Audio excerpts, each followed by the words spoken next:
نہ سجے تو دل بنے فرش عذاب، دھڑکنوں میں ماتم شاہ ہے زمن زندہ رہے۔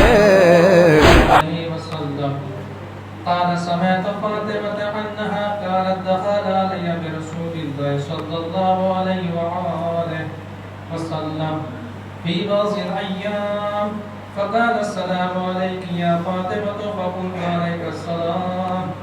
قال إني أجدتني بالكساء اليماني فغطيني به، فأتيته بالكساء اليماني فغطيته به، فصرت أنظر إليه فإذا وجهه يتلى لو كأنه البدر في ليلة تمامه وكماله. اللهم صل على محمد وآل محمد كما كانت إلا ساعة وإذا بوعد الحسن قد أقبل وقال السلام عليك يا أمه، فقلت وعليك السلام يا قرة عيني وثمرة فؤادي. فقال يا أمه وإني أشم عندك رائحة طيبة كأن رائحة جد رسول الله صلى الله عليه وآله وسلم. فقلت نعم إن جدك تحت الكساء. فأقبل الحسن نحو الكساء فقال السلام عليك يا جدة يا رسول الله، أتظنني أن أدخل معك تحت الكساء؟ فقال وعليك السلام يا ولدي ويا صاحب حوضي، قد أذنت لك فدخل معه تحت الكساء. اللهم صل على محمد وآل محمد. فما كانت إلا ساعة بيضاء بوعد الحسين قد أقبل وقال السلام عليك يا أمه، فقلت وعليك السلام يا ولدي ويا قرة عيني وثمرة فؤادي. فقال لي يا أمه وإني أشم عندك رائحة طيبة كأن رائحة جد رسول الله صلى الله عليه وآله. فقلت نعم إن جدك وأخاك تحت الكساء. فدنا الحسين نحو الكساء وقال السلام عليك يا جدة، السلام عليك يا من اختار الله، أتظنون أن أكون معكم تحت الكساء؟ فقال وعليك السلام يا ولدي ويا شافع أمتي، قد أذنت لك فدخل معهما تحت الكساء. اللهم صل على محمد وآل محمد. فأقبل عند ذلك أبو الحسن علي بن أبي طالب وقال السلام عليك يا بنت رسول الله. فقلت وعليك السلام يا أبا الحسن ويا أمير المؤمنين. فقال يا فاطمة إني أشم عندك رائحة طيبة كأن رائحة أخي وابن عم رسول الله صلى الله عليه وآله وسلم. فقلت نعم ها هو ما بلغك تحت الكساء. فأقبل علي نحو الكساء وقال السلام عليك يا رسول الله، أتظنون أن أكون معكم تحت الكساء؟ قال له وعليك السلام يا أخي ويا وصي وخليفتي وصاحب لوائي، قد أذنت لك فدخل علي تحت الكساء. اللهم صل على محمد وآل محمد. ثم أتيت نحو الكساء وقلت السلام عليك يا بطام يا رسول الله، أتظنون أن أكون معكم تحت الكساء؟ قال وعليك السلام يا بنتي ويا بشرتي، قد أذنت لك فدخلت تحت الكساء. اللهم صل على محمد. فلما اكتملنا جميعا تحت الكساء أخذ برسول الله بطرف الكساء وأومى بيده اليمنى إلى السماء وقال اللهم إن هؤلاء أهل بيتي وخاصتي وحامتي، لحمهم لحمي ودمهم دمي، يؤلمني ما يؤلمهم ويحزنني ما يحزنهم، أنا حرب لمن حاربهم وسلم لمن سالمهم، وعدو لمن عاداه ومحب لمن أحبه إنه مني وأنا منه فاجعل صلواتك وبركاتك ورحمتك وغفرانك ورضوانك علي وعليهم وأذهب عنهم الرجس وطهرهم تطهيرا. اللهم صل على محمد وآل محمد. وقال الله عز وجل يا ملائكتي ويا سكان السماوات إني ما خلقت السماء مبنية ولا أرضا مدية ولا قمرا منيرا ولا شمسا مضية ولا فلكا يدور ولا بحر يجري ولا فلكا يسري إلا في محبة هؤلاء الخمسة الذين هم تحت الكساء. فقال الأمين جبريل يا رب ومن تحت الكساء؟ فقال عز وجل هم أهل بيت النبوة ومعاني الرسالة هم فاطمة وأبوها وبعلها وبنوها.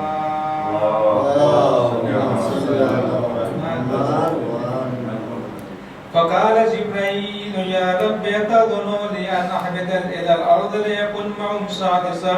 فقال الله نعم قد أذنت لك فاهبط الأمين جبريل وقال السلام عليك يا رسول الله. العلي الأعلى يقرئك السلام ويخصك بالتحية والإكرام ويقول لك وعزتي وجلالي إني ما خلقت سماء مبنية ولا أرضا مدية ولا قمرا منيرا ولا شمسا مضية ولا فلكا يدور ولا بحر يجري ولا فلكا يسري إلا لأجلكم ومحبتكم وقد أذن لي أن أدخل معكم فهل تأذنون لي يا رسول الله؟ فقال رسول الله وعليك السلام يا أمين وحي الله إنه نعم قد أذنت لك. فدخل جبريل معنا تحت الكساء فقال لأبي إن الله قد أوحى عليكم يقول إنما يريد الله ليذهب عنكم الرجس أهل البيت ويطهركم تطهيرا. اللهم صل على محمد وآل محمد. فقال علي لأبي يا رسول الله أخبرني ما لجلوسنا هذا تحت الكساء من الفضل عند الله تبارك وتعالى. فقال النبي والذي بعثني بالحق نبيا واصطفاني بالرسالة نجيا ما ذكر خبرنا هذا في محفل من محافل أهل الأرض وفي جمل من شيعتنا ومحبينا إلا فنزلت عليهم الرحمة وعفت بهم الملائكة واستغفرت لهم لا تفرقوا. فقال علي ألا والله فزنا وقال شيعتنا ورب الكعبة. فقال النبي ثانية يا علي والذي بعثني بالحق نبيا واصطفاني برسالة نجيا ما ذكر خبرنا هذا في محفل من محافل أهل الأرض وفي جمل من شيعتنا ومحبينا وفيهم محمود إلا وفرج الله غماه ولا مغموم إلا وكشف الله غماه ولا طالب حاجة إلا وقضى الله حاجته. فقال علي إذا والله فزنا وسعدنا وكذلك شيعتنا فازوا وسعدوا في الدنيا والآخرة ورب الكعبة. اللهم صل على محمد وآل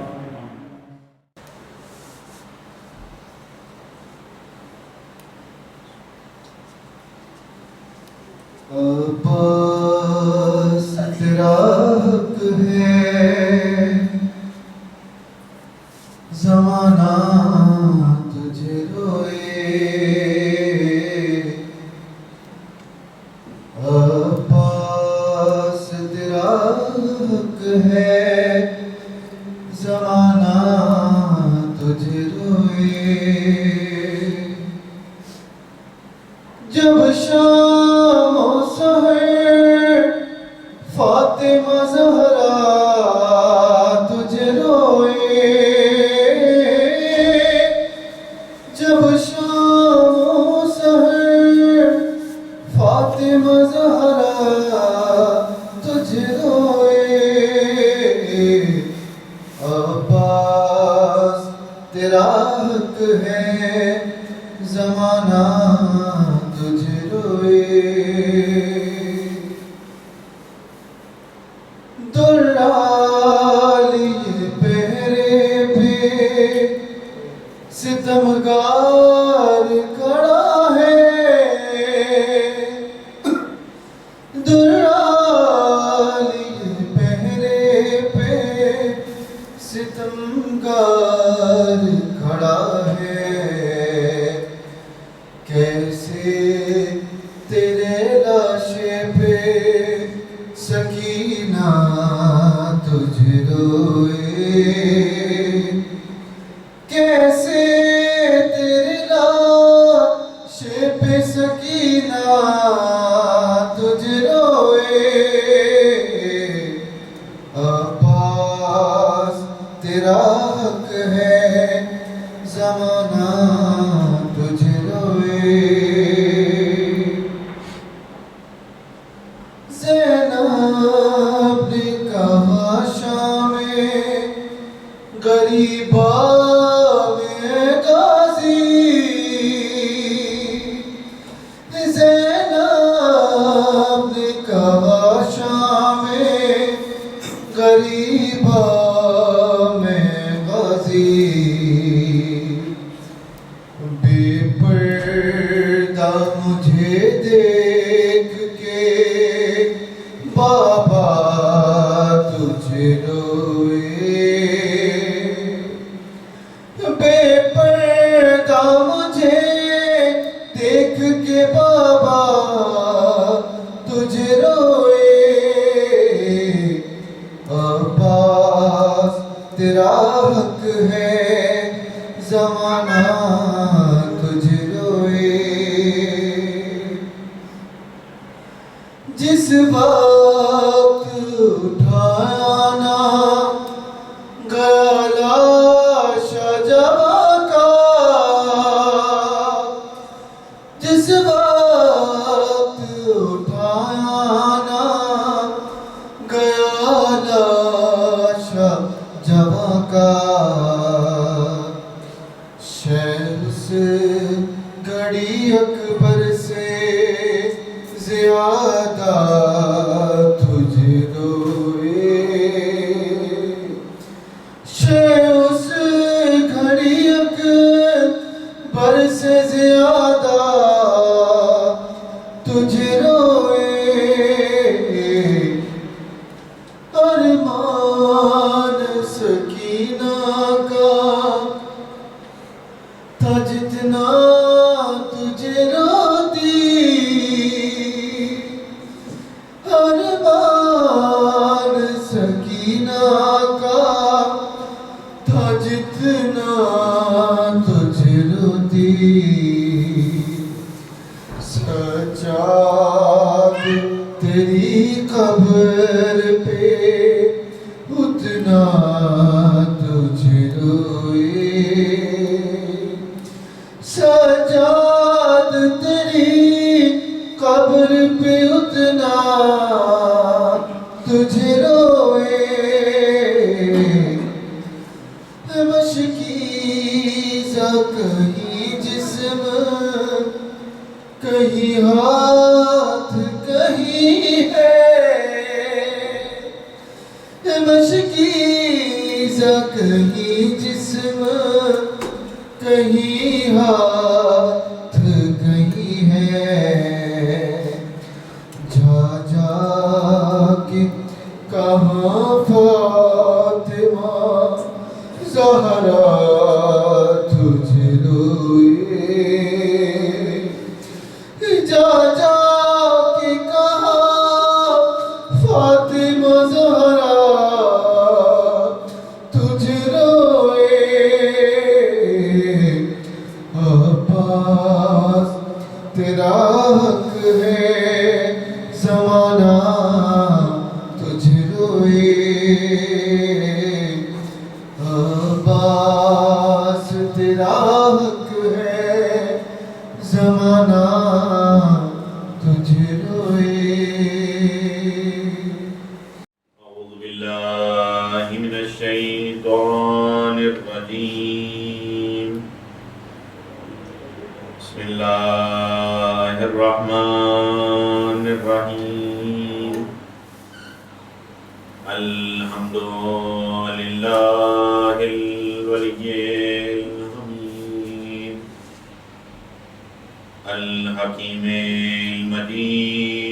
الفعال لما يريد خالق الخلق ومدبر الأمر ومنزل القدر رب السماء والأرض والدنيا والآخرة وارث العالمين وخير الفاتحين ثم الصلاة والسلام على سيد الأنبياء والمرسلين خاتم النبيين سيدنا ونبينا ومولانا بالقاسم محمد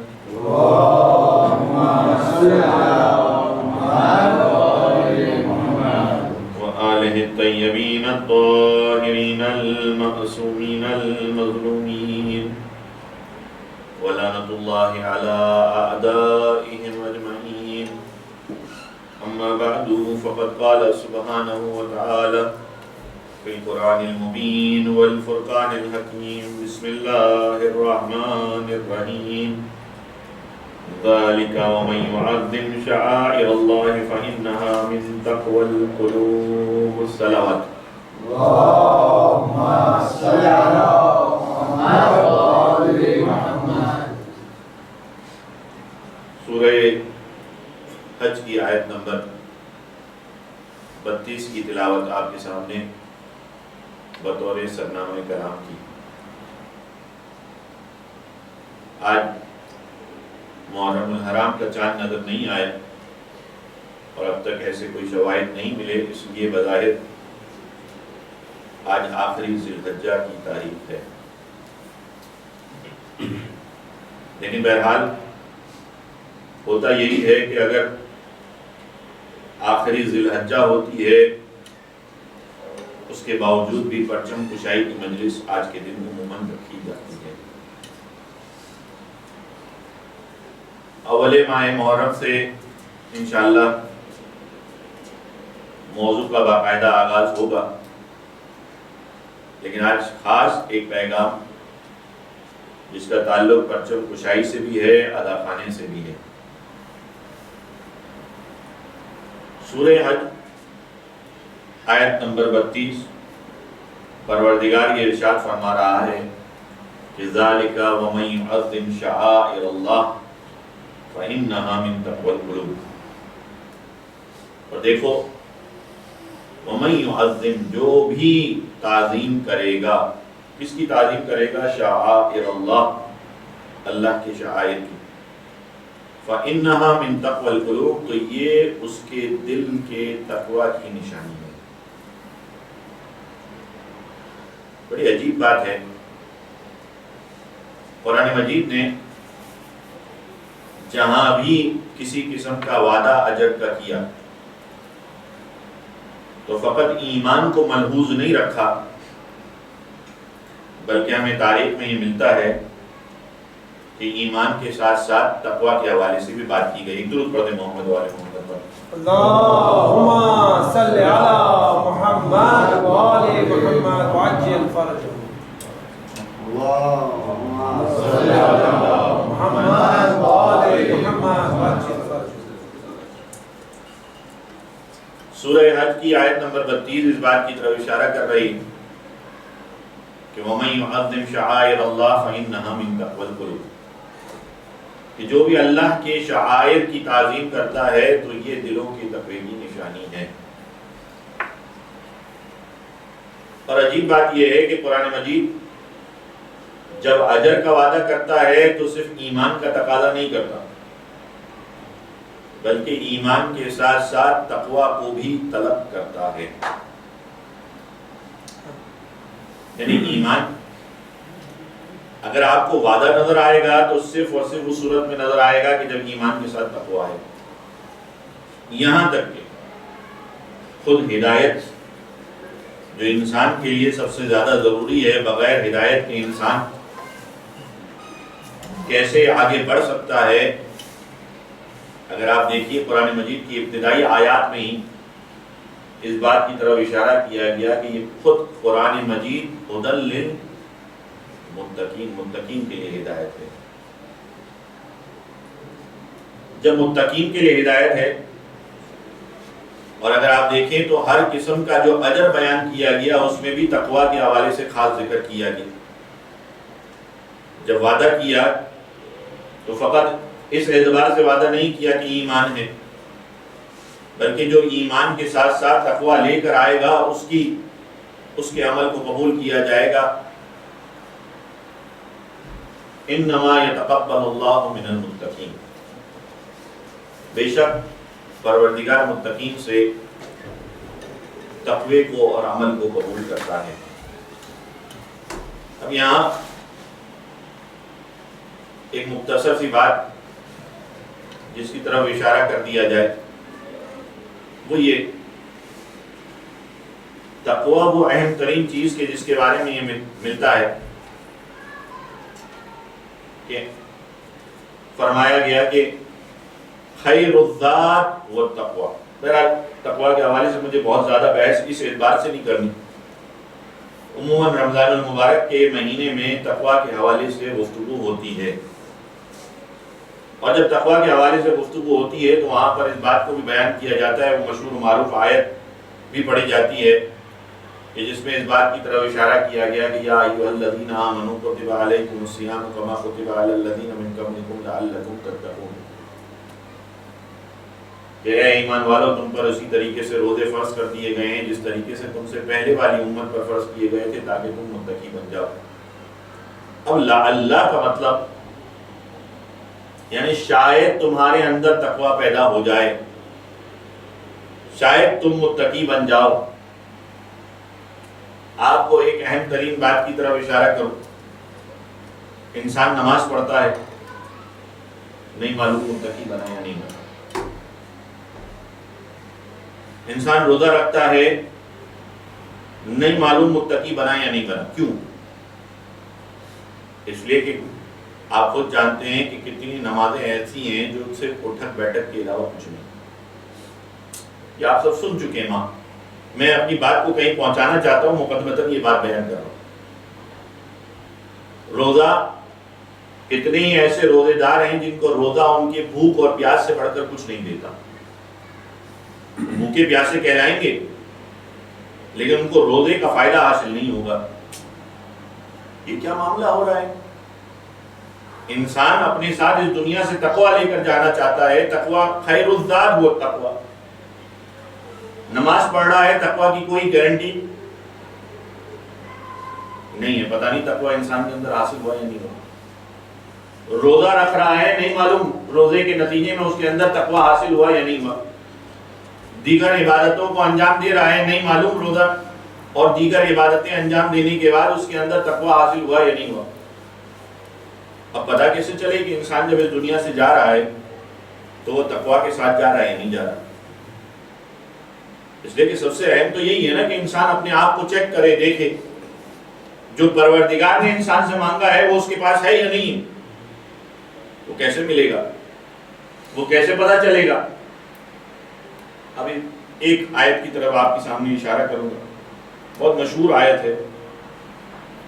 وَاتْلُو عَلَيْهِمْ نَبَأَ ابْنَيْ آدَمَ بِالْحَقِّ. پروردگار سورہ مائدہ کی 27ویں آیت میں ارشاد فرما رہا ہے اور آپ انہیں آدم کے دونوں بیٹوں کا حقیقی قصہ سنائیں. آدم کے کون سے دو بیٹے تھے؟ ایک ہے حابیل، ایک ہے قابیل. اللہ کے رسول کو حکم یہ ہو رہا ہے کہ آپ لوگوں کو حابیل اور قابیل کا قصہ سنائیں. کیوں سنائیں؟ اِذْ قَرَّبَا قُرْبَانًا فَتُقُبِّلَ مِنْ أَحَدِهِمَا وَلَمْ يُتَقَبَّلْ مِنَ الْآخَرِ. اور یہ بتائیں کہ جب دونوں نے قربانی پیش کی تو ان میں سے ایک کی قربانی قبول ہوئی اور ایک کی قربانی قبول نہیں ہوئی. قربانی دونوں نے دی تھی یا نہیں دی تھی؟ قربانی تو دونوں نے دی تھی، عمل تو دونوں نے کیا تھا، لیکن کیا وجہ ہے کہ ایک کا عمل قبول ہو رہا ہے دوسرے کا عمل قبول نہیں ہو رہا ہے؟ یہ تو بڑی عجیب سی بات ہے. پھر پروردگار ارشاد فرماتا ہے قالا، اے حبیب آپ کہہ دیجئے. اور بعض روایت میں ہے کہ قالا سے مراد ہے کہ اللہ کے رسول آپ نہ کہیے، حابیل نے قابیل سے کہا جب اس کی قربانی قبول نہیں ہوئی تو حابیل نے قابیل سے کہا، پہلے قابیل نے حابیل سے کہا کہ لقتلنک، کیونکہ میری قربانی قبول نہیں ہوئی تو میں تجھے قتل کر دوں گا. اور حابیل نے جب قابیل سے کہا تو جواب میں کہا کہ انما یتقبل اللہ من المتقین. مسئلہ یہ ہے کہ پروردگار تو متقین کی عبادت کو قبول کرتا ہے. یعنی عمل تو دونوں کے پاس تھا، لیکن مسئلہ یہ تھا کہ تقوی نہیں تھا. اب انسان عمل تو لے کر جا رہا ہے اپنے پروردگار کی بارگاہ میں، اگر تقوی ساتھ نہیں ہے تو پھر عمل بیکار ہو جائے گا. اور اس کی ایک بہت آسان سی مثال، وہ مشہور ترین واقعہ، ایک شخص تھا زمانے کے چھٹے امام کے زمانے میں، اور بڑی مشہور تھی اس کی سخاوت. لوگ کہتے تھے کہ یہ بہت لوگوں کو دیتا ہے، بانٹتا ہے. کچھ چھٹے امام کا واقعہ ہے. چھٹا امام ایک مرتبہ دیکھتا ہے کہ وہ ایک ہجوم سے نکلا. امام کہتے ہیں کہ میں پیچھے پیچھے چلا. واقعہ کہاں پہنچا؟ وہ کہتے ہیں کہ وہاں چلتے چلتے وہ ایک نانوائی کی دکان پر پہنچا اور نانوائی کی دکان سے کچھ روٹیاں وہاں سے اٹھا لی، بغیر رقم دیے روٹیاں وہاں سے اٹھا لی.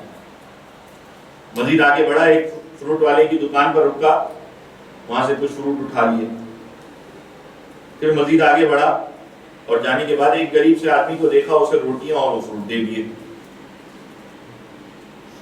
جب دے دیے تو امام نے آگے بڑھ کر اس سے سوال کیا کہ یہ تم نے کیسا عمل کیا؟ کہا کہ میں نے بہت اچھا عمل کیا. کہا کیسے؟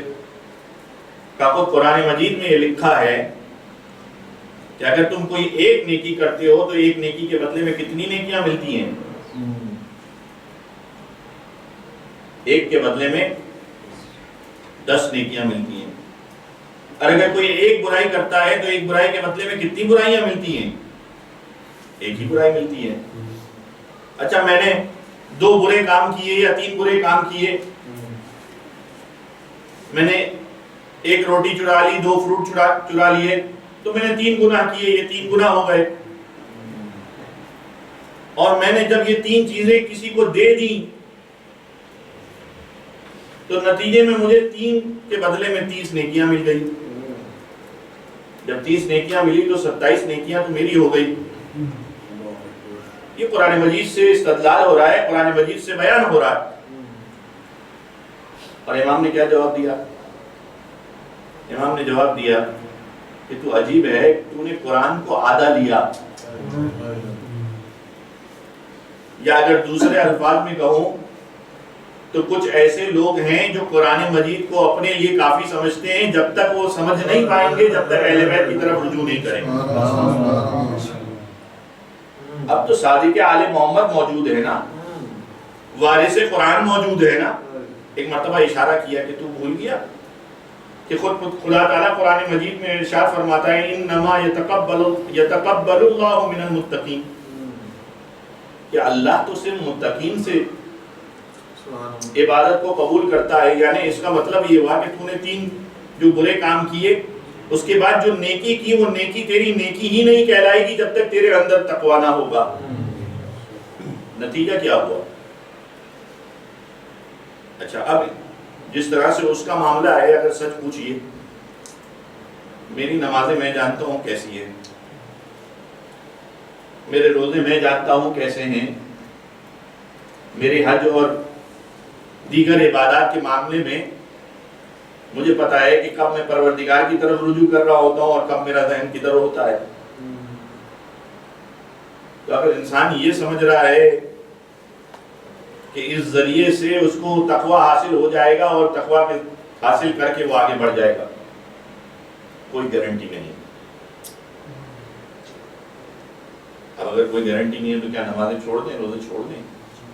نہیں، بات یہ نہیں ہے. وہ بڑا اچھا سا جملہ ہے کہ انسان اپنے آپ کو یہ نہ دکھلائے کہ میں باغی ہوں، میں اپنے سر کو جھکانے والوں میں سے ہوں. الگ بات ہے کہ انسان کو بعض اوقات ڈھنگ نہیں آتا، طریقہ نہیں آتا، انسان اس طریقے سے جو شرائط ہیں اس کے مطابق مکمل طور پر عمل نہیں کر پاتا، بہت ساری چیزیں ایسی انسان بعض اوقات خیال نہیں کر پاتا۔ اب مثلا ایک اہم ترین مسئلہ، اور وہ مسئلہ یہ کہ آپ کا اگر وضو یا غسل میں سے کوئی بھی ایک چیز مکمل طور پر صحیح نہیں ہے، تو اگرچہ غلطی سے ایسا ہوا ہو، علم نہ ہونے کی وجہ سے ایسا ہوا ہو، آپ کا وضو اور غسل غلط ہونے کی وجہ سے آپ کی نمازیں غلط تصور ہو جائیں گی۔ اب کتنا اہم ہے، چاہے غلطی سے ہوا ہو، چاہے علم نہ ہونے کی وجہ سے ہوا ہو، چاہے مسئلہ نہ جاننے کی وجہ سے ہوا ہو، ابھی گناہ اور ثواب کی بات نہیں ہو رہی۔ آپ کہیں گے کہ مثلا میں نے کسی سے سیکھا تھا، اس نے مجھے ایسا سکھایا تھا، ٹھیک ہے، لیکن کیا آپ کی نمازیں درست تصور کی جائیں گی؟ کہا جائے گا کہ نہیں، درست تصور نہیں کی جائیں گی۔ مولانا غلطی سے ہو گیا، مولانا ہمیں سکھایا اس طریقے سے کیا تھا، ہم نے تو پوری زندگی اس طریقے سے نماز پڑھی، ٹھیک ہے، ہم یہ نہیں کہہ رہے کہ آپ کو گناہ ملے گا، ہم تو یہ کہہ رہے ہیں کہ آپ کی نمازیں صحیح تصور نہیں کی جائیں گی اور آپ کو اپنی نمازوں کی قضا دوبارہ کرنی پڑے گی۔ کتنا سخت مسئلہ ہے۔ روزے کے لیے جی، روزے کے لیے بھی معاملہ اس طرح سے آ سکتا ہے، لیکن اس میں پھر بھی بچت ہے نماز کے حوالے سے خاص طور پر۔ شکر الحمدللہ، ایک درود پڑھتے ہیں محمد وآل محمد۔ اللهم صل على محمد وآل محمد۔ آپ پہلے ایک درود پڑھا کے رکھ دیتے ہیں، کوئی مسئلہ نہیں تھا، ایک بار اور درود پڑھتے ہیں محمد صل على محمد وآل محمد۔ تو آپ عجیب بات دیکھیے کہ انسان اپنی کوشش کر رہا ہے، لیکن پتہ نہیں پروردگار کی بارگاہ میں قبول ہو رہی ہے یا نہیں ہو رہی۔ یہ مسئلہ اہم تھا، اس لیے میں نے آپ کی طرف اشارہ کر دیا۔ اپنے وضو اور غسل کے حوالے سے خاص طور پر کسی نہ کسی کو چیک کراتے رہیں یا کم از کم اس کے بارے میں صحیح سے تسلی کریں۔ انسان عمل کر رہا ہے، نہیں معلوم اس کا عمل پورا ہوا یا نہیں ہوا۔ اب اگر اس کے اندر اس کا عمل قبول ہو رہا ہے پروردگار کی بارگاہ میں، تو اس کے اندر تقویٰ ہے، ورنہ وہ متقی نہیں ہے، اس کا عمل قبول نہیں ہے۔ کیسے انسان جانچے کہ اس کے اندر تقویٰ موجود ہے؟ کوئی طریقہ ہے؟ جس آیت کی طرف میں آپ کے سامنے اشارہ کر رہا ہوں وہ اس حوالے سے بیان کر رہی ہے کہ جس سے پتہ چلتا ہے کہ ہاں یہ وہ شخص ہے کہ جس کے دل میں تقویٰ موجود ہے۔ اور وہ آیت ہے سورہ حج کی آیت نمبر 32، جس کی جانب میں نے اشارہ کیا۔ وَمَن يُعَظِّمْ شَعَائِرَ اللَّهِ فَإِنَّهَا مِن تَقْوَى الْقُلُوبِ۔ نماز پڑھی، تقویٰ حاصل ہوا نہیں ہوا نہیں معلوم، روزہ رکھا، تقویٰ حاصل ہوا نہیں معلوم، دوسری عبادات انجام دی، تقویٰ حاصل ہوا نہیں معلوم، پروردگار کی بارگاہ میں جائیں گے نہیں معلوم، تقویٰ حاصل ہوا تھا نہیں ہوا تھا، عمل قبول ہوا تھا نہیں ہوا تھا۔ اے پروردگار، کوئی ایسا راستہ ہے کہ مجھے سمجھ میں آ جائے کہ میرے اندر تقویٰ آ گیا ہے اور تقوی کے نتیجے میں میرے عمل قبول ہو رہے ہیں، میری کوششیں پروردگار کی بارگاہ میں جا رہی ہیں؟ کا اچھا تو پھر یہ دیکھو کہ شاعر پروردگار کا کتنا احترام کرتے ہو۔ جتنا تمہارے دل میں شاعر اللہ کا احترام ہوگا اتنا سمجھ میں آئے گا کہ تمہارے دلوں کا تقویٰ کتنا ہے۔ اب آپ کے ذہن میں سمجھ، یعنی آپ یہ دیکھیے کہ شاعر اللہ کے ذریعے انسان کے تقوی کا پتہ چل رہا ہے۔ اب جتنا احترام ہو، اب مولانا آپ نے اتنی طویل بحث کر دی، ذرا یہ تو بتا دیجئے کہ شاعر اللہ کہتے کسے ہیں؟ شاعر جمع ہے شعیرہ سے نکلا ہے، شعیرہ کہتے ہیں علامت کو۔ آپ نے دور سے دھواں اڑتے ہوئے دیکھا، آپ نے کہا وہاں آگ لگ گئی ہے۔ میں نے کہا کہ آپ نے آگ کو دیکھا؟ آپ نے کہا نہیں، آگ تو نہیں دیکھی۔ پھر آپ نے کیسے کہہ دیا کہ آگ لگی ہے؟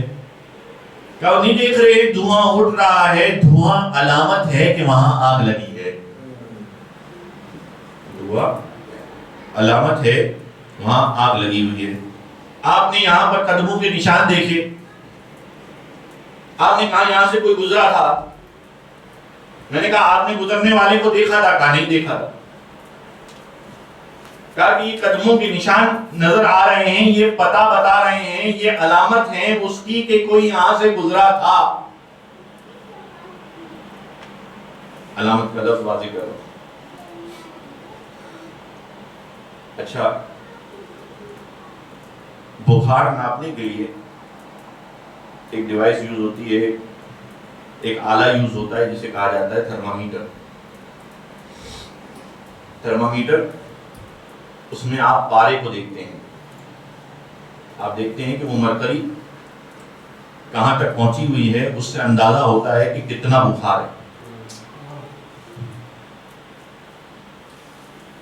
آپ نے بخار دیکھا؟ یہ دیکھا کہ کتنی ڈگری ہے؟ کہا نہیں وہ نہیں دیکھا، پارے کو دیکھا، اس سے سمجھ میں آیا. مرکری کو دیکھا، اس کی حد کو دیکھا، اس سے سمجھ میں آیا کہ اسے اتنا بخار ہے. اب آپ دیکھ لیں، آپ نے بخار نہیں دیکھا ہے. کیا کسی نے بخار دیکھا ہے؟ نہیں دیکھا ہے. لیکن ایک چیز موجود ہے جس کی علامت کو دیکھ کر آپ پہچانتے ہیں کہ وہ موجود ہے. یعنی علامت اتنی اہم ہوتی ہے کہ اگرچہ آپ نے اسے نہ دیکھا ہو، آپ کا ذہن اس کی طرف مائل ہو جاتا ہے. یعنی ذہن کا انتقال ہو جاتا ہے، ذہن منتقل ہو جاتا ہے، ذہن ایک جگہ سے دوسری جگہ چلا جاتا ہے. یہ ہے علامت. تو ہم بھی تو یہی کہتے ہیں، تم نے نہیں دیکھا پروردگار کو، سورج کو تو دیکھا ہے، چاند کو تو دیکھا ہے، یہ پوری کائنات کو تو دیکھا ہے، اس کے پورے نظام کو تو دیکھا ہے. ہم نہیں کہتے کہ تم نے خدا کو دیکھا، لیکن ان علامتوں کو دیکھ کر خدا کو پہچانو کہ کوئی ہے جو اس پوری کائنات کو چلا رہا ہے، جو اس پورے نظام کو چلا رہا ہے. تو علامت بہت امپورٹنٹ ہے. قرآن مجید کی ایک عجیب آیت ہے. فرماتے ہیں، پروردگار فرماتا ہے، اے حبیب اگر آپ نہ ہوتے تو ہم ان پر ایسے عذاب نازل کرتے کہ یہ سب تباہ و برباد ہو جاتے. لیکن کیونکہ آپ موجود ہیں اس لیے ہم ان پر عذاب نہیں کرتے. اس سے پہلے کتنی قومیں ایسی ہیں جن پر عذاب نازل ہوا، پوری قومیں ختم ہو گئیں. قرآن مجید میں بہت سی مثال موجود ہے. قومیں عاد ہے، سمود ہے، دیگر بہت ساری قومیں ہیں جن کا تذکرہ موجود ہے. آج بھی لوگ ہسٹوریکلی معلوم کرتے ہیں، جانتے ہیں، پہچانتے ہیں. ایک پوری قوم تھی جو کسی جگہ پر آباد تھی، ختم ہو گئی. کیا ہوا؟ یہاں کہتے ہیں کہ آندھی چلی تھی، طوفان آیا تھا، یہ ہوا تھا، وہ آیا تھا. ہم کہتے ہیں عذاب پروردگار آیا تھا. نتیجہ یہ ہوا کہ وہ ساری قوم پوری کی پوری صفحہ ہستی سے مٹ گئی. لیکن اے حبیب، یہ آپ کی شان ہے، یہ اللہ کے رسول کی شان ہے کہ پروردگار یہ ارشاد فرما رہا ہے کہ اے اللہ کے رسول، جب تک آپ موجود ہیں ہم اس امت پر عذاب نازل نہیں کریں. لیکن عذاب تو ابھی بھی نازل نہیں ہو رہا. کیا ابھی ایسے اعمال نہیں ہیں کہ عذاب نازل ہو جائے؟ تو کہہ دیجئے، یا تو عذاب نازل ہو جانا چاہیے تھا یا عذاب نازل نہیں ہو رہا. تو اگر رسول نہیں ہے تو کوئی رسول سے ہے. یہ علامت ہے. علامت اس بات کی ہے کہ دنیا کا تباہ نہ ہونا یہ بتا رہا ہے کہ اگر رسول نہیں ہے تو کوئی جزء رسول موجود ہے جس کی وجہ سے ابھی تک پروردگار کا عذاب نازل نہیں ہو رہا ہے. تو تم دیکھو یا نہ دیکھو، لیکن جزء رسول ہوگا جو پردہ غیبت میں ہوگا.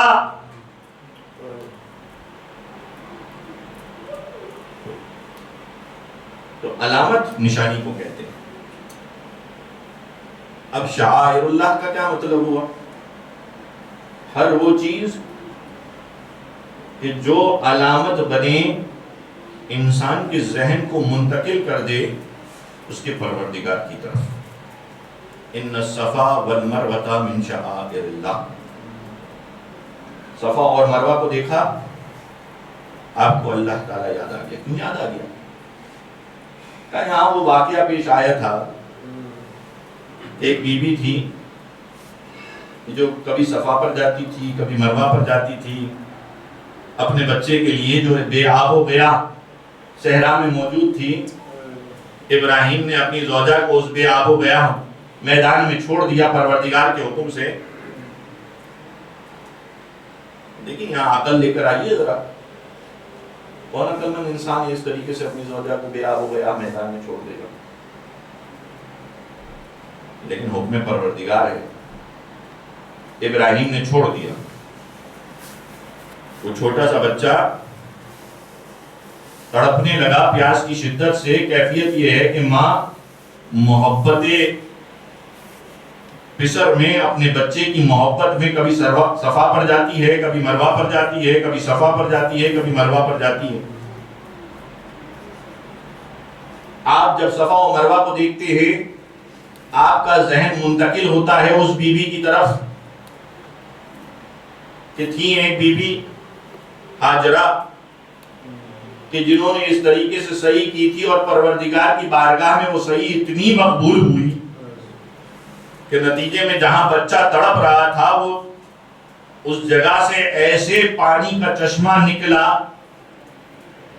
کہ جو بے آب و گیا مقام تھا وہاں سے چشمہ ایسا نکلا کہ آج تک وہ چشمہ موجود ہے، مسلسل پانی نکل رہا ہے، اور اس پانی میں کسی قسم کی کمی بات نہیں۔ تو آپ جب صفا پر پہنچے تو صفا کو دیکھ کر، مروہ کو دیکھ کر آپ کو پروردگار یاد آ گیا۔ آپ کو یاد آ گیا وہ واقعہ، پروردگار پر وہ توکل یاد آ گیا کہ جو ابراہیم کا تھا، وہ معجزہ یاد آ گیا کہ جو اسماعیل چھوٹے سے تھے، چھوٹے سے سن میں ان کا تڑپنا اور اس طریقے سے چشمے کا جاری ہو جانا، تو انسان کا ذہن منتقل ہو گیا اس کے پروردگار کی جانب۔ البدن من شعائر اللہ۔ بدن کیا ہے؟ جو قربانی کا جانور انسان لاتا ہے،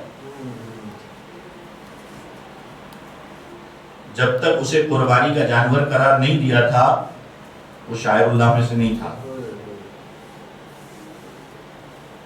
اچھا، صفا اور مروہ تو وہی ہے نا کہ جہاں پر، یعنی وہی اصل جگہ ہے کہ جہاں پر جناب ہاجرہ نے وہ سعی کی تھی،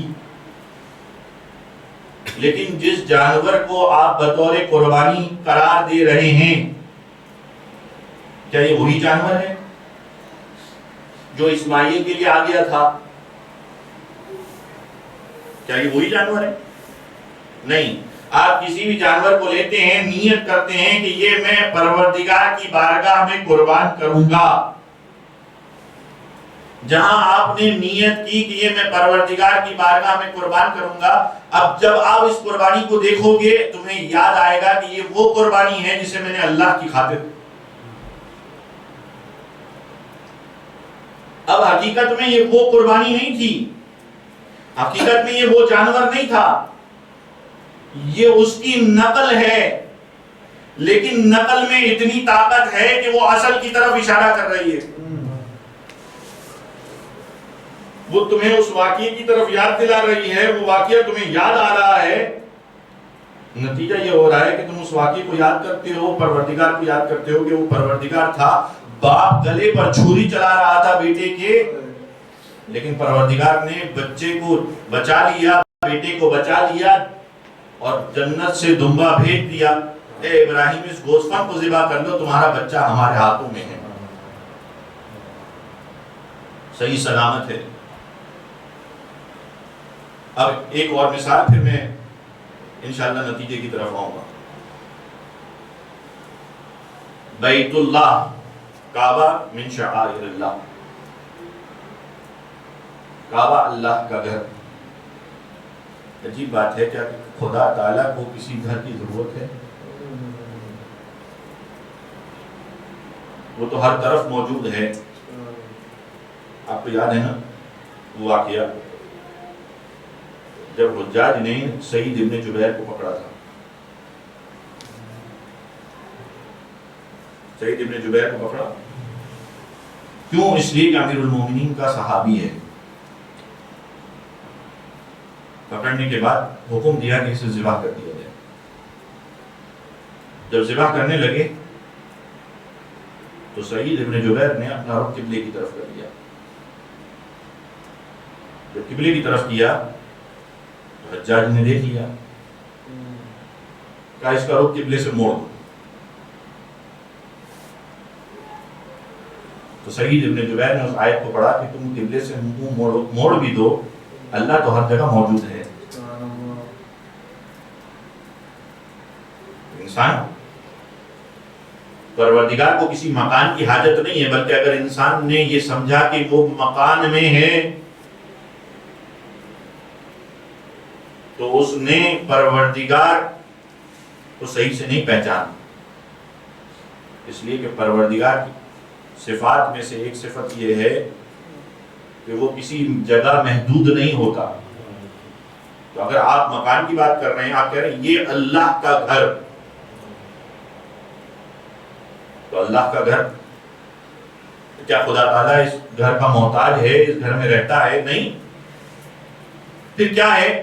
یہ اللہ تعالیٰ کی ایک نشانی ہے جسے ابراہیم و اسماعیل نے بنایا اللہ تعالیٰ کے حکم سے۔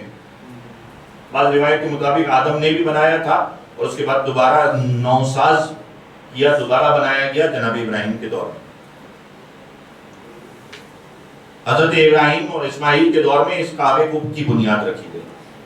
جب بنیاد رکھی گئی، لوگوں کو اس زمانے میں حج پر بلایا گیا، آؤ اس خانہ خدا کی طرف۔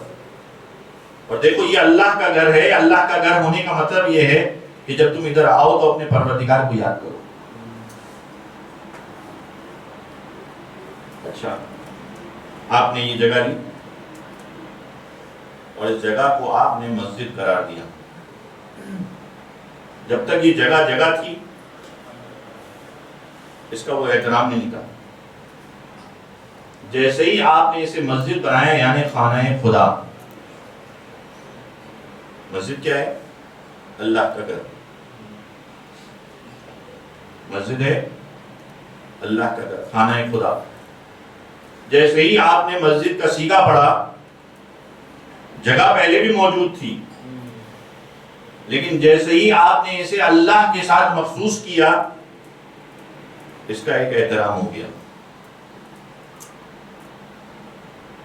جب تک آپ نے مخصوص نہیں کیا تھا، آپ اپنے نال، اپنے چپل، اپنے جوتے، اس کے ساتھ آپ اس میں داخل ہو جاتے تھے۔ آپ نے اسی جگہ پر اپنے لیے ایک ایسی جگہ بھی بنائی تھی جو دستشوئی یا مثال کے طور پہ نجاست کے اعتبار سے رکھی تھی، لیکن جیسے ہی پروردگار کا گھر بنایا، یہ سب نہیں چلے گا۔ کیوں؟ کہا کہ اس لیے کہ اس کا ایک احترام ہو گیا۔ کیوں؟ یہ اللہ کے ساتھ مخصوص ہو گیا، اس کی نسبت اللہ کے ساتھ ہو گئی۔ اب یہ گھر نہیں ہے، صرف اللہ کا گھر ہے۔ اچھا، اگر اللہ کا گھر ہے تو اللہ کے گھر پر جا کر طواف کرتے ہو، یہاں طواف کرو۔ اللہ کے گھر کا حج کرتے ہو، یہیں حج کرو۔ وہ بھی اللہ کا گھر، یہ بھی اللہ کا گھر۔ جب یہ بھی اللہ کا گھر تو اس کا طواف کر لے، جیسے وہاں طواف کرتے ہو، جیسے وہاں حج کرنے جاتے ہو۔ کہا نہیں، وہ جگہ خاص ہے کیونکہ وہ جناب ابراہیم اور جناب اسماعیل نے بنائی تھی، اس کو اللہ تعالیٰ نے خاص قرار دیا تھا۔ وہ حقیقت ہے۔ تم جو اپنے گھر پر بنا رہے ہو، اپنی جگہ پر بنا رہے ہو، وہ اس کی شبیہ ہے، وہ اس کی مثل ہے۔ لیکن کیونکہ مثل ہے، اس لیے جیسے اس کے احکام تھے، اسی طرح اس کے بھی کچھ احکام ہیں۔ سارے احکام ویسے نہیں ہیں۔ اصل کے حکم الگ ہیں، فرع کے حکم جو مثل ہے، جو شبیہ ہے، اس کے مثل الگ ہیں، اس کے حکم الگ ہیں، لیکن بہرحال احترام ہیں۔ اگر مسجد میں نجاست لا سکتے ہو یا نہیں لا سکتے ہو، یا نہیں لا سکتے، تو کچھ حکم آ رہے ہیں، کچھ احکام آ رہے ہیں، کچھ احکام نہیں آ رہے ہیں، کچھ فرق ہے، اصل میں کچھ فرق ہے، نقل میں کچھ فرق ہے، لیکن بہرحال مناسبت سے، اور آپ نے جب اسے ایک اس جیسا قرار دیا، کہا کہ جیسے وہ اللہ کا گھر ہے، میں بھی اس جگہ کو اللہ کا گھر بناتا ہوں، احکام آ گئے۔ اب یہ سب بیان کرنے کا مقصد کیا ہے؟ جتنی تعظیم کرو گے شاعر اللہ کی، جتنا احترام کرو گے شاعر اللہ کا، وَإِنَّهَا مِن تَقْوَى الْقُلُوبِ، یہ اللہ تعالیٰ کے لیے تمہارے دل میں تقوی کی نشانی ہے۔ جو جو چیز پروردگار کی طرف علامت ہے، جس کو دیکھ کر انسان کو پروردگار یاد آ جائے، وہ علامت ہے، اور اس کی تم نے تعظیم کی، اس کا احترام کیا، اس سے پتہ چل رہا ہے کہ تمہارے اندر کتنا تقویٰ ہے۔ اب آتے جائیے مثال، جسے رسول بنا کر بھیجا وہ کون؟ اللہ کا رسول۔ کتنا احترام ہے۔ اگر کسی نے بے ادبی کی، لا تجہروا صوتکم، اپنی آوازوں کو بلند نہ کرو اپنے نبی کے سامنے۔ اگر تم نے اپنی آواز کو بلند کر دیا نبی کے سامنے، یا جس طریقے سے تم آپس میں ایک دوسرے سے بات کرتے ہو، ایک دوسرے کو پکارتے ہو، اس طریقے سے اپنے نبی کو نہ پکارو۔ کیوں؟ اس لیے کہ وہ اللہ کا رسول ہے۔ جب اللہ کا رسول ہے تم اسے اس طریقے سے نہیں پکار سکتے۔ اگر تم نے ایسا کیا، انتحبط اعمالکم، تمہارے سارے اعمال حبط ہو جائیں گے۔ اور یاد رکھیے حبط اور ضبط میں فرق ہے۔ بات لمبی ہو رہی ہے لیکن کیا کروں، مجبوری ہے۔ حبط کہتے ہیں، حبط اور ضبط میں فرق ہے۔ آپ گاڑی چلاتے ہیں، آپ نے راستے میں کوئی ایسی مسٹیک کی کہ جس کی وجہ سے آپ کو روک لیا گیا، کہا آپ کی گاڑی ضبط کر لی گئی ہے، کہا پھر ہم اپنی گاڑی لینے کے لیے کیا کریں؟ کہا جاؤ یہ فلاں جرمانہ بھر کر لاؤ، یہ جرمانہ بھر دو گے تمہاری گاڑی تمہیں واپس مل جائے گی۔ تمہاری گاڑی رہے گی، لیکن ملے گی نہیں جب تک تم اس جرمانے کو نہیں بھرو گے۔ یہ ہے ضبط۔ اور حبط کیا ہے؟ آپ نے ایسی مسٹیک کی کہ اب یہ گاڑی حبط ہو گئی۔ حبط ہو گئی یعنی کیا مطلب؟ آپ نے کہا کہ اب میں کیسے گاڑی کو استعمال کروں، کیسے گاڑی کو حاصل کر سکتا ہوں؟ کیا تمہاری مسٹیک ایسی تھی، اب یہ گاڑی تمہاری گاڑی ہی نہیں رہی، اب تم جرمانہ بھر کے اسے حاصل نہیں کر سکتے، یہ گاڑی تمہاری ملکیت میں ہی نہیں رہی۔ تم کہہ رہے ہو گاڑی میری گاڑی کا، تمہاری گاڑی کہاں ہے؟ انسان عمل لے کر جائے گا پروردگار کی بارگاہ میں، کہے گا میری نماز اگر ضبط ہو جاتی تو کسی عمل کے ذریعے اس کو دوبارہ صحیح کیا جا سکتا تھا، توبہ و استغفار کے ذریعے صحیح کیا جا سکتا ہے۔ آپ نے نماز پڑھی، نماز میں غلطی کر دی، مثلا کوئی ایسی غلطی کی جس کی وجہ سے نماز ضبط ہے، فرض کریے، یعنی روک دی گئی، لیکن اس جرمانے کو ادا کر دو گے، تمہاری نماز کہلائے گی، تمہاری نماز رہے گی۔ لیکن اگر ایسا ہو جائے کہ انسان پروردگار کی بارگاہ میں پہنچے اور پہنچنے کے بعد کہے میری نماز کہا، کون سی نماز؟ کہا کیسی نماز؟ کہوں میں نے نماز پڑھی تھی، کہا وہ حبط ہو گئی، یعنی اب وہ نماز تمہاری نماز ہی نہیں رہی، اس کی کوئی اہمیت ہی نہیں رہی، اس کا تم سے کوئی رابطہ ہی نہیں ہے، نہ تمہارا جرمانہ اسے کوئی فائدہ پہنچائے گا نہ کچھ پہنچائے گا۔ اسے کہتے ہیں حبط۔ اگر نبی کے سامنے گستاخی کی، سورہ حجرات کی آیت ہے، آپ جا کر دیکھیے اور یہ بھی دیکھ لیجئے گا کہ کن لوگوں کے لیے تھی، انہی کی کتابوں میں موجود ہے۔ کون تھے جو نبی کے سامنے اس طریقے سے زور سے بات کیا کرتے تھے؟ کون تھے جو اس طریقے سے پکارا کرتے تھے نبی کو جس طریقے سے عام لوگوں کو پکارا جاتا ہے؟ اللہ کا رسول ہے. اس کا اسٹیٹس یہ ہے کہ اگر تم نے غلط طریقے سے بے احترامی کی تو نتیجہ یہ ہوگا اعمال ضبط نہیں ہوں گے، اعمال ہفت ہو جائیں گے. سارے تمہارے اعمال، تم کہو گے میری نماز، کہا کون سی نماز؟ آپ سمجھ رہے ہیں بے احترامی کیسی چیز ہے؟ اور اس کے مقابلے میں احترام، انسان کا احترام تقوی کی طرف اشارہ ہے. اب میں ایک شخص کا احترام کرتا ہوں، یاد رکھیے جتنا بالواسطہ ہوگا اتنا زیادہ میری تعظیم کی طرف اشارہ ہوگا. کیا مطلب؟ میں جس شخص کا احترام کرتا ہوں میرے سامنے آ گیا، میں کھڑا ہو گیا، یہ میں نے اس کا احترام کیا. اچھا وہ شخص نہیں آیا، اس کا فرزند آ گیا، میں کھڑا ہو گیا، میں نے احترام کیا. کوئی کہے یہ بچے کے سامنے تم کھڑے ہو گئے، میں نے کہا دیکھ نہیں رہے ہو کس کا فرزند ہے؟ یہ ہے بالواسطہ. اچھا جتنا واسطہ دور ہوتا جائے گا اتنا پتہ چلتا جائے گا کہ میں اس فرد کا کتنا احترام کرتا ہوں. بات سمجھ رہے ہیں؟ پہلے فرزند آیا تھا تو میں کھڑا ہو گیا تھا، کوئی خادم اور نوکر آ گیا میں کھڑا ہو گیا. ان کا خادم اور نوکر کے لیے کھڑے ہو رہے ہو؟ کہا دیکھتے نہیں ہو کس کا خادم ہے؟ آپ سمجھ رہے ہیں؟ کس کا خادم ہے دیکھتے نہیں ہو. اچھا یہ تو جاندار ہے نا، خط آ گیا، آپ نے خط لیا، چوما، آنکھوں سے لگایا. دوسرے خط کے ساتھ تو ایسا نہیں کرتے مولانا، یہ کیا ہو گیا؟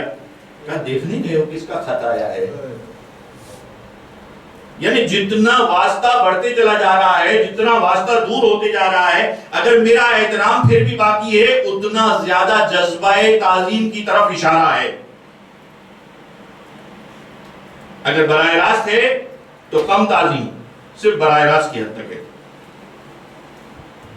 تو اے لوگوں، اتنا انسان کا دل چاہتا ہے کہ خود اللہ کا رسول ہوتا اس کا احترام کرتے، لیکن کیا کریں، ہم میں جذبہ تعظیم اتنا زیادہ ہے کہ اگر اللہ کا رسول نہ ہو، اس کا کوئی فرزند ہو تو اس کا احترام بھی اسی طریقے سے کرتے ہیں.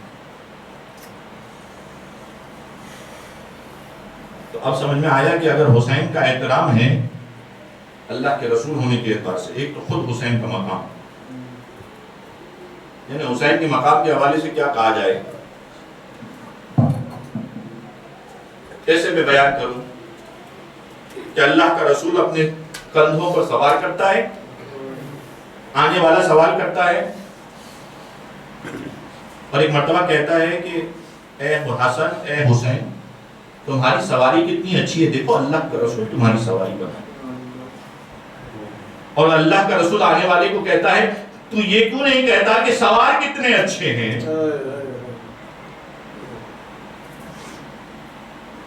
تو خود ایک جانب حسین کا احترام اور ایک جانب فرزند رسول ہونے کا احترام.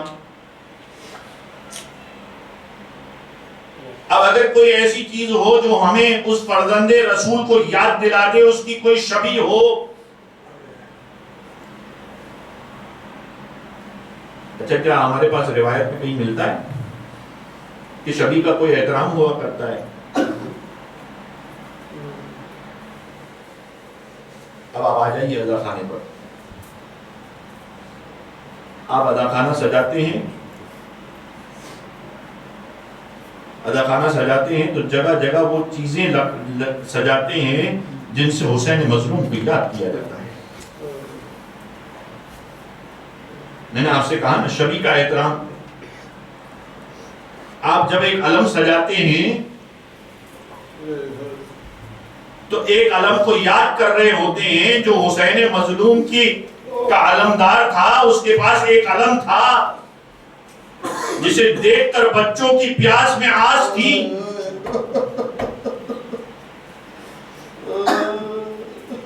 اگر آپ اس کا احترام کر رہے ہیں، یہ جذبہ تعظیم کی طرف اشارہ ہے. کیا کوئی شبیہ کے حوالے سے امام کا قول ملتا ہے کہ اس کی تعظیم ہونی چاہیے؟ اللہ تعالیٰ نے حسین مظلوم کو ایک ایسا بیٹا دیا جو شبیہ رسول ہے. جب اسے بھیجا تھا نا اللہم اشہد ہؤلاء القوم، اے میرے پروردگار گواہ رہنا، اسے بھیج رہا ہوں جو خلقن خلقن و منطقن، جو سیرت، جو صورت میں، جو سیرت میں، جو گفتار میں اللہ کے رسول کی شبیہ ہے. ہمیں نہیں ملا کہیں کہ اللہ میرے مولا حسین نے یہ بیان کیا ہو کہ شبیہ کا کوئی احترام ہے، لیکن وہ بیٹا دے کر یہ بتایا کہ جب اللہ کے رسول کو دیکھنا ہوتا تھا، علی اکبر کو دیکھ لیا کرتے تھے، سمجھ آ جاتا تھا، احترام کیا کرتے تھے، یہ تو صورت رسول خدا ہے. اب شبیہ کا احترام سمجھ میں آ رہا ہے نا؟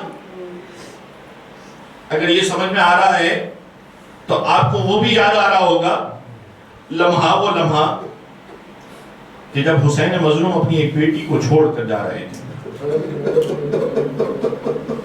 بعض روایات میں لکھا ہے، بعض علماء ذاکرین پڑھتے ہیں کہ حسین کی ایک بیٹی تھی جس کا نام تھا فاطمہ صغریٰ. قافلہ تیار ہے، ہر کوئی جا رہا ہے حسین کے ساتھ، فاطمہ صغریٰ نہیں جائے گی. آخر کیا وجہ ہے کہ فاطمہ صغریٰ نہیں جائے گی؟ کوئی حسین مظلوم سے جا کر پوچھے، کہے کہ اے فرزند رسول کیا وجہ ہے اپنی بیٹی سکینہ کو لے کر جا رہے ہیں، فاطمہ بنت حسین کو لے کر جا رہے ہیں، دیگر بیٹیوں کو ساتھ لے کے جا رہے ہیں، لیکن فاطمہ صغریٰ کو ساتھ نہیں لے جاتے.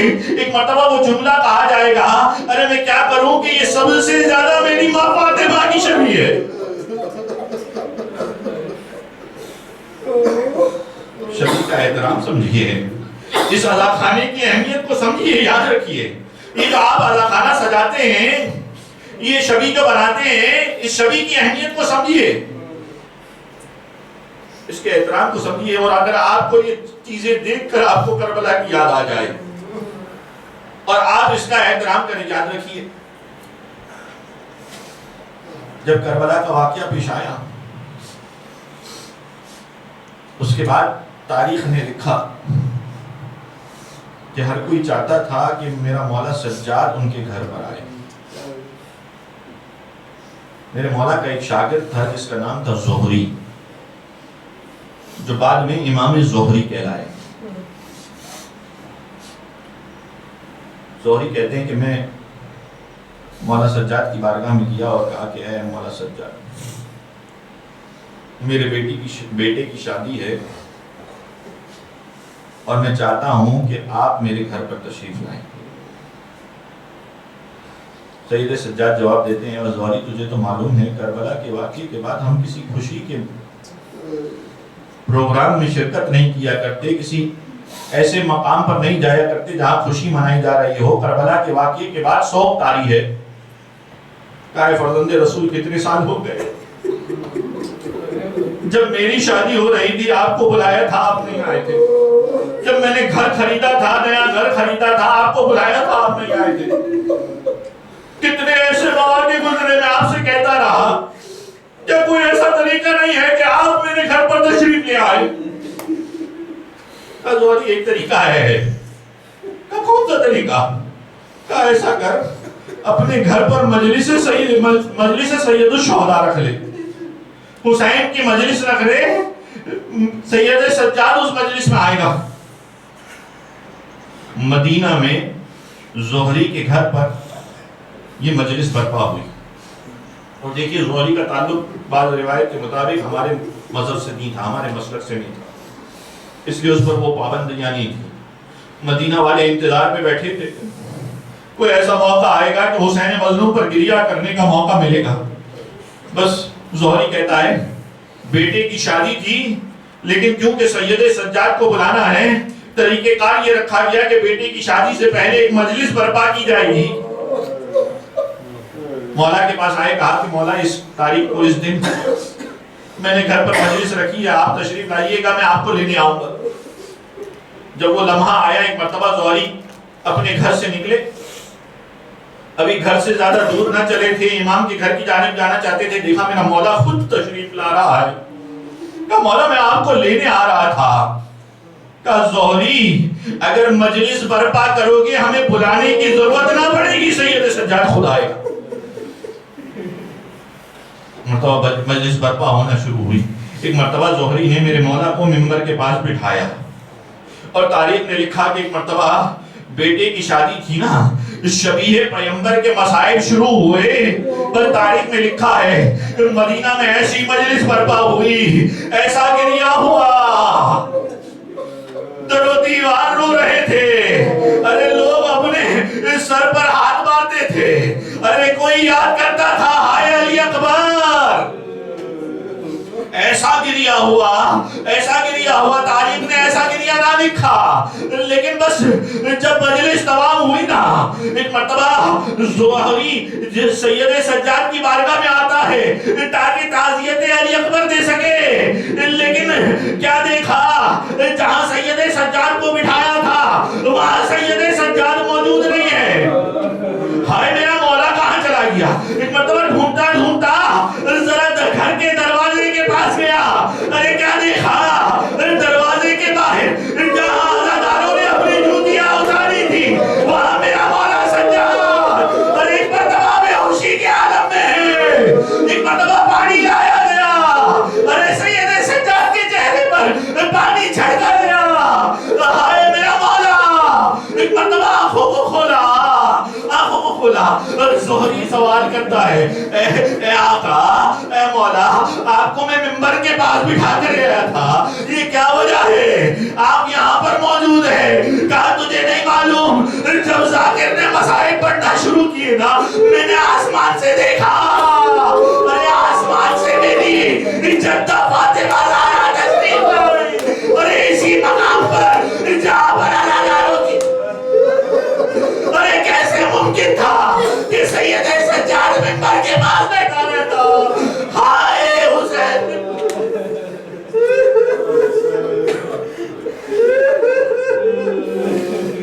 الا لعنۃ اللہ علی قوم الظالمین وسیعلم الذین ظلموا ایام القلب۔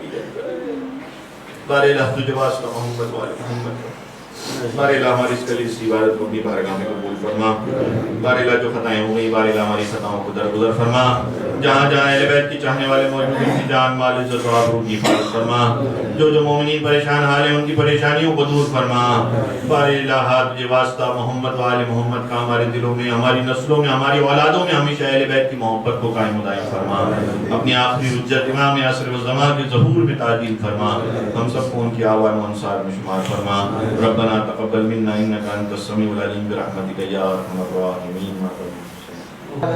پوچھا رہے اپنا